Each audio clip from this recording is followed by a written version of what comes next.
actually does. It literally utilizes the power of nature and the way that, whatever God you believe in or higher power, whatever you believe in, nature's power is what is being utilized. It's called a hydrologic system. So basically, this is the way it works. Anything, first of all, that gives you water immediately is never going to filter out the water properly. So if you go to your refrigerator and you just push against the fridge and it goes through a little carbon filter and you get the water instantaneously, that water will never be, perfectly clean. Because in order to clean water properly, it takes time. So like one of these systems takes 3 to 6 hours to purify your water to 99.9% purity. I mean, 3 to 6 hours to make 1 gallon. Wow.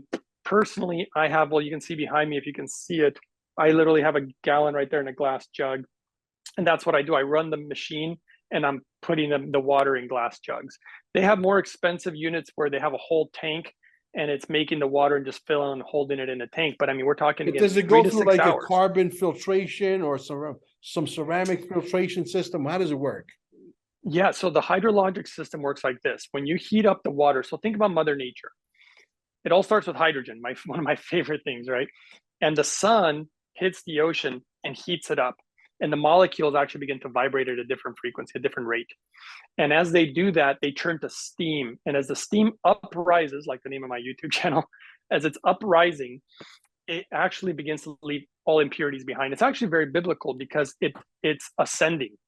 And if you think about the spiritual people, whether it was Jesus ascending or Elijah or Moses, all these people who ascend, these very spiritual beings, as it ascends, it leaves all impurities behind. So what people don't realize is it's that like snow and rain, condensation off the ocean. I seen some survival shows where the water will accumulate in like a plastic bottle from the ocean, but the water that's in the bottle that's accumulating from the condensation because of the sun effect is pure water.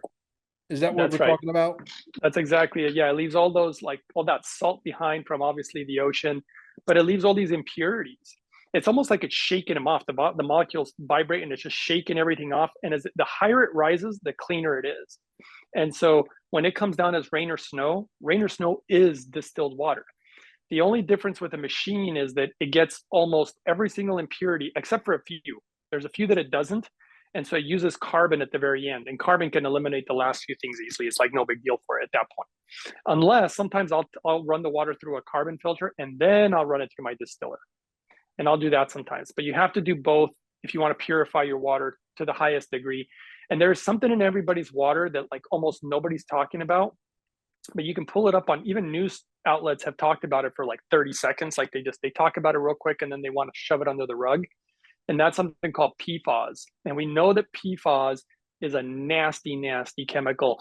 And even toxicologists say that there's not even the tiniest amount that we can deem safe. That's how bad it is. Like you literally have to have zero. And the only way that I found to get rid of it is, again, through this carbon distillation process. This stuff is just super nasty. And with the way that everybody's suppressing our immune systems, and then we're putting all this crap in our body from every which way, it's like it's a recipe for disaster, which is what I'm seeing. And so yeah, the proper clean water, absolutely important. And the cool thing about it is when you look at any water filtration system, like you were asking, like if it's a carbon filter, well, you have a carbon filter, right? If it's a reverse osmosis filter, you have an RO filter. Everything has like this filter, but this distiller doesn't. What it does is it vibrates the molecules and they route them. In this particular machine, the ones that I like, they route them in such a way where as it's going, it's leaving all these impurities behind just because of the natural process of it turning to steam. And that's how it leaves them. So there's no filter, which the reason that this is important is because if you test water, you put a brand new filter, you run water through it, and you test that water's going to test differently as if you were to run 200 gallons through that same filter, and then you test the water because the filter is getting dirty.